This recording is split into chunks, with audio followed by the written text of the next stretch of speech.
Welcome to Our Girl Relationships. We talk about the problems people face in their day to day lives. Let's start with the video. Airing out my dirty laundry and hurting my family? That doesn't go unpunished. My ex wife thinks she can do whatever she wants to damage my family's reputation online just because we're rich. But I had enough and took my own revenge.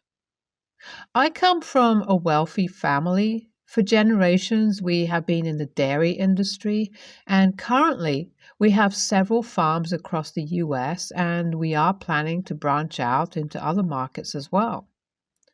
The company was built by my great grandpa, and we're all proud to be the bearers of his legacy. Everything was good until my ex wife came along. Dating has always been hard for me because my family is well known. So often it turned out that women only dated me for my family's money. This made me very careful about the women I date, and I tried not to let them know anything about my family until I was absolutely sure of the relationship.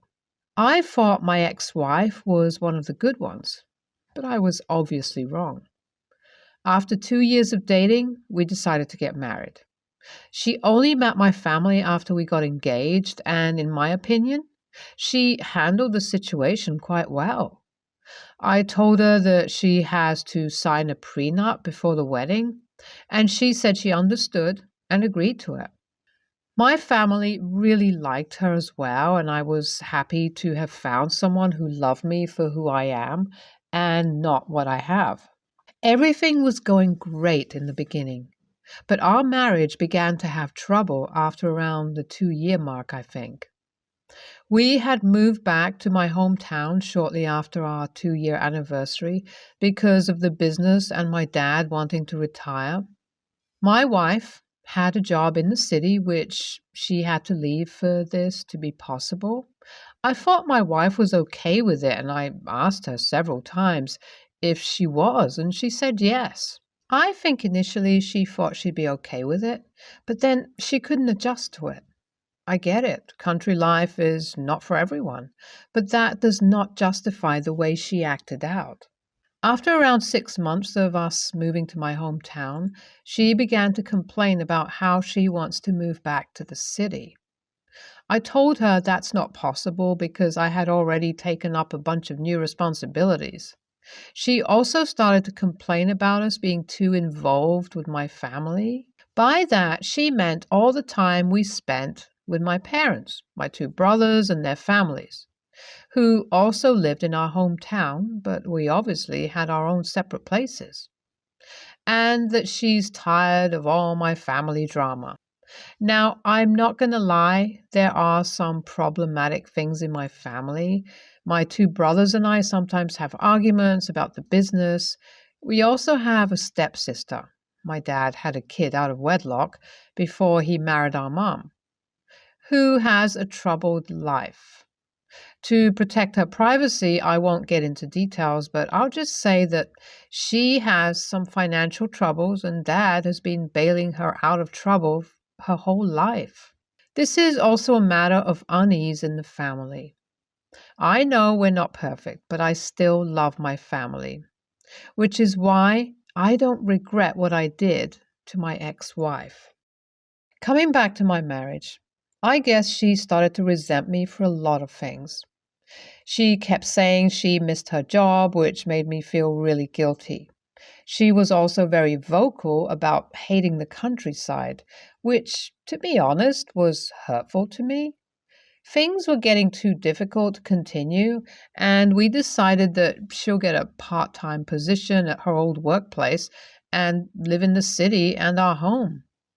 She worked from Monday to Thursday and came back on Friday mornings. I know it doesn't sound like a very healthy solution to our problems, but at that time, I was just too fed up to care. Definitely a very short term solution, though, because after only a few months of our arrangement, I began to have my suspicions regarding her. She started staying in the city for a full week, at least twice every month. At home, she was more annoyed than ever. She kept saying she's happier in the city than she could ever be here, and I could sense a disaster incoming. Her birthday was on a Friday this year, and she said she had to work. I tried to convince her to be with me, but she said she couldn't. Like a hopeless fool, I decided to give it one last shot and show up at her work with flowers on her birthday to surprise her. But guess what I found when I went to her office? The receptionist told me that my wife only works 2 weeks a month, and this wasn't a working week for her. I mean, I was expecting a disaster, but not this elaborate lie. She had been coming to the city every week, but apparently only worked for 2. Where was she the remaining time? What was she doing? I knew the address of the apartment she rented in the city and decided to show up. I mean, I was paying for that damned apartment, and I deserved to know what was going on. I knocked on the door, and guess who opens up? My ex, of course. Fully dressed up, hair and makeup done, wearing sparkly heels. Clearly, she was just about to go out for her birthday and was expecting someone. Seeing me, she just froze for a second. She tried to gain her composure and asked what I'm doing here. I told her that I went to her work and I know she's been lying to me. She asked me to calm down and said she can explain everything. I told her I had no time for whatever lies she had to tell me. Just when she was about to say something, the elevator dinged and guess who walks in? Her boss, suited up with flowers and a champagne bottle. We saw him before he saw us. He stepped towards my ex's apartment, looked up, saw us, and immediately stopped. It didn't take me a long time to understand what was going on. In the heat of the moment, I walked up to him and punched him straight in the face. At least he had the dignity to look a little ashamed. I took one last look at my ex and her boss standing there in the hallway and left. On my way down, I contacted the building management saying I needed the security footage outside the apartment. I was paying for the apartment, so that wasn't very difficult. I went straight to my lawyer in the city and asked him to file for divorce as soon as possible. I called my ex and told her that she better clean out the apartment and that everything she had in my home will be out in boxes and donated unless she picks them out in a day. She started to cry and begged me to forgive her, but I hung up on her. I have no sympathy towards lying adulterers. I knew the prenup protected my family assets, and there was nothing else I cared about. The building management got back to me in a few days with the security footage, and I had proof of my ex's boss coming in and out of the apartment, and even footage of them kissing outside the apartment. Enough proof for an easy divorce. Pretty straightforward until now, but this is where the real mess starts. Even though the prenup protected me from paying alimony, my wife begged me for financial support because she couldn't live in the city with her part-time job. I refused completely, and that pissed her off. After our divorce, she took to Facebook and started posting intimate family details regarding me and my brothers and even our stepsister online. She made sure to mention the family business and even lied about a lot of things. This got a lot of attention and even some press coverage. My family was worried about the negative impacts on our business, and I tried my best to convince my wife to refrain from such childish behavior, but she refused to listen. After around a month of annoying posts, I had enough. My parents were really bothered by this, and I couldn't bear to see all the hard work they had put into this business go to waste. I asked my ex to stop one last time, and when she denied, I decided to go forward with the revenge plan. I emailed pictures and videos of her and her boss with the dates to every family member I had in my contacts. I made sure to send several copies to her coworkers that I found on LinkedIn and HR department in particular. Long story short, both she and her boss were fired for hiding a workplace relationship, and the general scandal my emails caused, and her family refuses to speak to her or financially support her. I don't regret what I did, but my ex is saying I ruined two careers forever and that she might become homeless now. AITA doing what I did? Some people are saying I am to blame for making my wife quit her job and move to the countryside with me. I just want to say that I didn't force her for anything at all. I asked her several times if she was okay with doing that, and she always said she was. I couldn't have read her mind to understand that she wasn't comfortable, could I?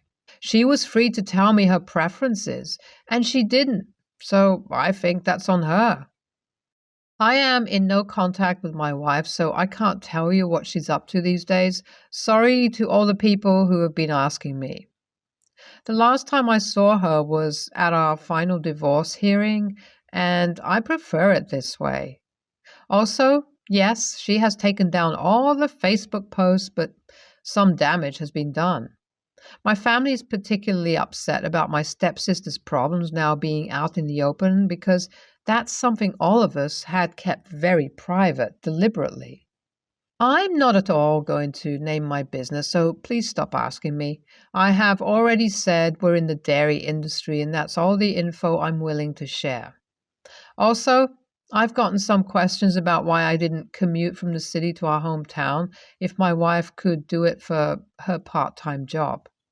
It's a 4 hour drive, and in the winters, the roads are often too dangerous to drive because of snow and ice. My wife was only commuting twice a week. It's practically impossible to commute daily. Also, I wanted to be closer to my family. Unpopular opinion, but ESH. Your wife obviously sucks for cheating on you, but being such a wealthy person, I don't think you can ever imagine just how traumatizing homelessness can be.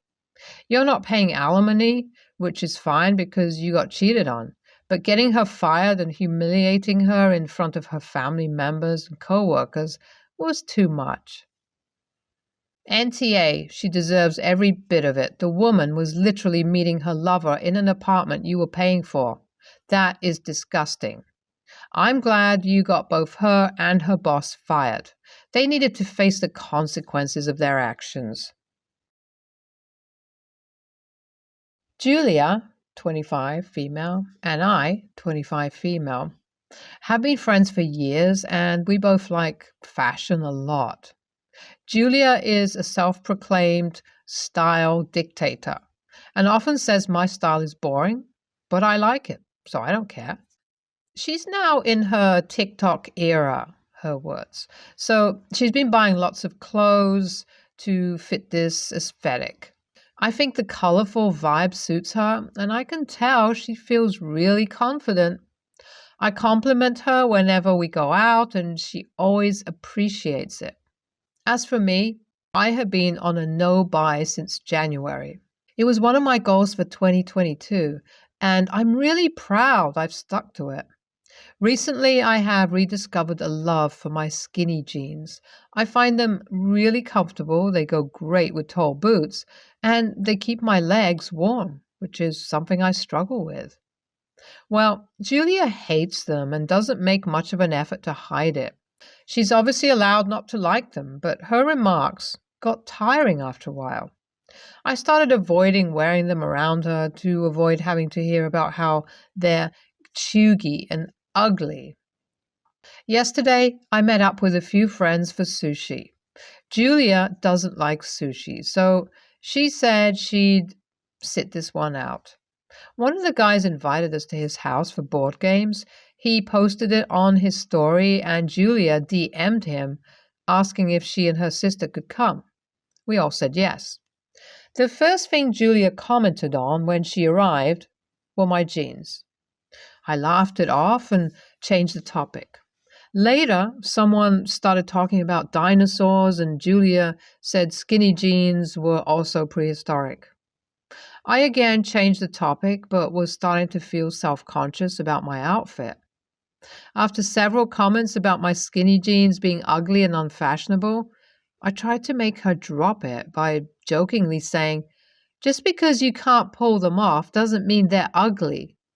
I thought the conversation would end there, but instead, she got upset and started screaming at me for being an inconsiderate and insensitive bitch. And how dare I fat shame her in front of everyone? She locked herself in the bathroom with her sister chasing after her. Basically, Julia thought I meant that she couldn't pull them off because she's fat. I was horrified she would think that, so I went to apologize that it came off that way and that it wasn't my intention.